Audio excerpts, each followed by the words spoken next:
আসসালামু আলাইকুম ভিউয়ার্স, কেমন আছেন আপনারা সবাই? যে যেখান থেকে আমার ভিডিওটা দেখছেন, যারা আমার চ্যানেলটিকে এখনও সাবস্ক্রাইব করেনি তারা অবশ্যই আমার চ্যানেলটিকে সাবস্ক্রাইব করে রাখবেন আর পাশে থাকা বেল বাটনটি অন করে রাখবেন। আর আমার ভিডিওগুলো আপনাদের কাছে ভালো লাগলে অবশ্যই লাইক দিয়ে শুরু করবেন। তো আজকে আমি এগ ফ্রাই রাইস তৈরি করব। তো আমি এগ ফ্রাই রাইস তৈরি করার জন্য এখানে আমি চিনি গুঁড়া আতপ চাউল নিয়েছি। আপনারা চাইলে এখানে বাসমতি চাউল দিয়েও করতে পারবেন, তবে আজকে আমি চিনি গুঁড়া আতপ চাউল দিয়ে করব। চাউলটা কিন্তু আমি এটা আধা ঘন্টার জন্য পানিতে ভিজিয়ে রাখবো।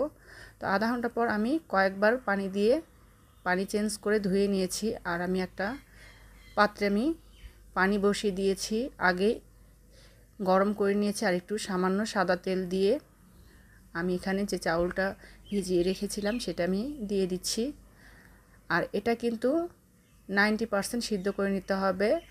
তারপরে কিন্তু পানিটা আপনাকে একটা ছাঁকনিতে ছাঁকিয়ে এরকম করে নিতে হবে। তবে আমার এখানে আমার একটা কলার সাথে আমার এই চাউলটা কিন্তু ওভারকুক হয়ে গেছে। আপনাদের কাছে যেন এটা কখনোই না হয়।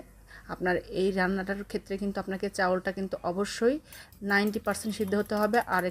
আর অর্ধেকটা কিন্তু আপনার ভাপেই হয়ে যাবে, এই কারণে আপনাকে আগেই নামিয়ে নিতে হবে। তো আপনারা অবশ্যই এই কাজটা করবেন। তো আমি এখানে এগ ফ্রাইড রাইস করতে এখানে আমি তেল দিয়ে দিয়েছি। আমি এখানে 3টা ডিমের করছি। তো একটু গোলমরিচের গুঁড়ো আর এখানে একটু লবণ দিয়ে আমি ডিমটা ভেজে নিয়েছি। তো ডিমটা আমি খুব বেশি কিন্তু এখানে কড়া করে ভাজলে কিন্তু ডিমটা কিন্তু রাবারের মতো শক্ত হয়ে যাবে। এখানে ডিমটা কিন্তু একটু হালকা আঁচ দিয়ে ভেজে আপনাকে এরকম উঠিয়ে নিতে হবে। তো আমি ডিমটা কিন্তু উঠিয়ে নিয়েছি। তো আপনারা কিন্তু এই ডিমটা কখনোই এরকম বেশি লাল লাল করে ভাজবেন না। আর ফ্রাইড রাইস করতে অবশ্যই আপনাকে এখানে রসুন কুচি দিতে হবে। তো আমি এখানে 3-4 চামচের মতো রসুন কুচি দিয়ে দিলাম। আর এখানে আমি আদা কুচি এখানে 1.5 চামচের মতো হবে।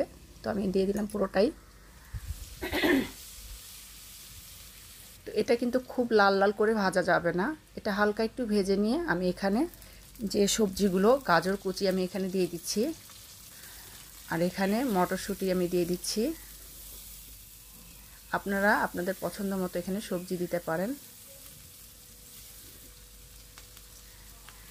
আর এখানে আমি ক্যাপসিকাম দিয়ে দিচ্ছি আর একটু কাঁচামরিচ এখানে ছোট ছোট করে কেটে দিয়ে দিলাম। তো এখানেও কিন্তু আপনার চুলার আঁচটা কিন্তু হাই ফ্লেমে রাখতে হবে। আর আপনাকে এটা খুব বেশি কিন্তু ভাজা যাবে না এখানে। তো আমি এখানে গোলমরিচের গুঁড়ো একটু দিয়ে দিচ্ছি আর 2 চামচের মতো আমি এখানে সয়া সস দিয়ে দিচ্ছি আর সামান্য একটু লবণ। সয়া সসে লবণ থাকে, লবণটা আপনারা দেখে দিবেন। রাইসটা কিন্তু আমি আগেই রান্না করে ঠান্ডা করে নিয়েছি। অবশ্যই আপনাকে ঠান্ডা করে নিতে হবে, তারপরে এরকম ভাজতে হবে। আর রাইসটা দেওয়ার পর আমি কিন্তু তারপরে এখানে যে ডিমটা ভেজে রেখেছিলাম সেটা দিয়ে দিব। তো দিয়ে এটা চুলার আঁচটা কিন্তু আপনার হাইতে রাখতে হবে। আর লবণটা আপনারা এখানে চেক করে একটু সয়া সস এখানে দিয়ে দিবেন। লবণটা একটু কম হলে সয়া সস দিয়ে দিলে আপনার হয়ে যাবে। তো আলহামদুলিল্লাহ আমার কিন্তু এটা কমপ্লিট হয়ে গেছে। তো আপনাদের কাছে আমার এগ ফ্রাইড রাইসটা কেমন লাগলো? ভালো লাগলে অবশ্যই লাইক, কমেন্ট, শেয়ার করবেন। তো সবাই ভালো থাকবেন। আল্লাহ হাফেজ।